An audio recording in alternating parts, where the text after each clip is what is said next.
অনেক সময় পথে চলতে গেলে এই ছোট ছোট কাঁকড় আমাদের পায়ের তলায় চাপা পড়ে যায়, কিন্তু তাও কখনো এদের অপমান করবেন না। এদের প্রারব্ধকে নিয়ে, এদের ভাগ্যকে নিয়ে, এদের আকারকে নিয়ে কখনো উপহাস করবেন না। ভাবুন, যদি কখনো ঝড় ওঠে আর এই ছোট্ট একটা কাঁকড় আপনার চোখে ঢুকে যায়, তাহলে কিন্তু সেটা আপনাকে অত্যন্ত কষ্ট দিতে পারে। এরকমই হয় আমাদের জীবনের প্রত্যেকটি ব্যক্তি। কখনো কাউকে অপমান করবেন না, সবসময় সবাইকে সম্মান করুন।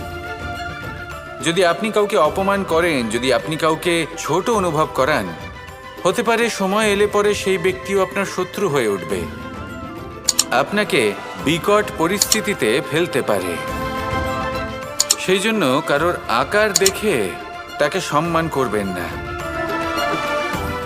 এই সংসারে সবাইকে সম্মান করুন, সবাইকে ভালোবাসুন, আর আসুন আমার সাথে ভালোবেসে বলুন, রাধা রাধা। এই সংসারে কোনো বস্তু হোক বা ব্যক্তি হোক, তার একার গুরুত্ব কিন্তু খুব বেশি নয়। একটা উদাহরণ হিসেবে বৃষ্টির ফোঁটাকে ভেবে দেখুন। যদি একটি বৃষ্টির ফোঁটা হয় তাহলে তার খুব বেশি গুরুত্ব থাকে না, কিন্তু যখন সহস্র বৃষ্টির ফোঁটা মেঘের মধ্যে দিয়ে ঝরে পড়ে, তখন সেটা বর্ষার রূপ ধারণ করে। সেই বর্ষা যা এই প্রকৃতিকে শান্ত করে। সেইভাবেই পাথরের ছোট টুকরো, তার খুব বেশি গুরুত্ব থাকে না, কিন্তু যখন অসংখ্য পাথরের টুকরো একত্রিত হয় তখন তা পর্বতের আকার ধারণ করে।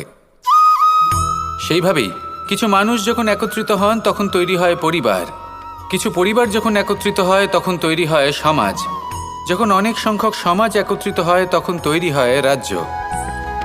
এবার এই রাজ্যের সবথেকে গুরুত্বপূর্ণ ব্যক্তি হতে পারেন রাজা, কিন্তু তাও সেই রাজা একা কিছু করতে পারেন না।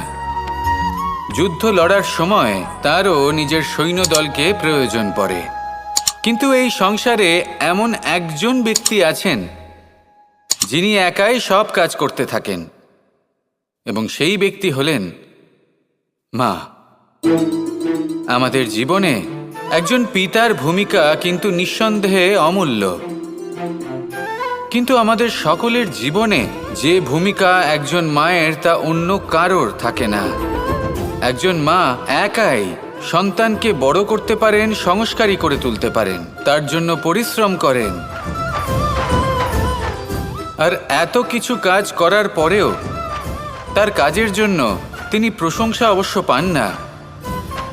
উল্টে যদি সেই সন্তান অনুচিত পথে চালিত হয়, অনুচিত কর্ম করে, তখন সেই মাকেই অপবাদের পাত্র হয়ে উঠতে হয়।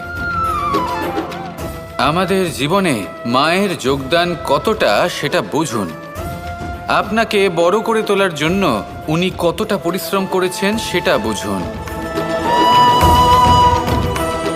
আজ থেকে, এখন থেকে, এই মুহূর্ত থেকে মাকে সম্মান করতে শিখুন। যখন সময় পাবেন, যখন সুযোগ হবে, তখন তার প্রশংসা করুন, ওনারও ভালো লাগবে। আর মায়ের এই মমতার জন্য, তার এই ভূমিকার জন্য আসুন সবাই মিলে আমরা তাকে প্রণাম করি, আর সকলে মিলে ভালোবেসে বলি, রাধা রাধা।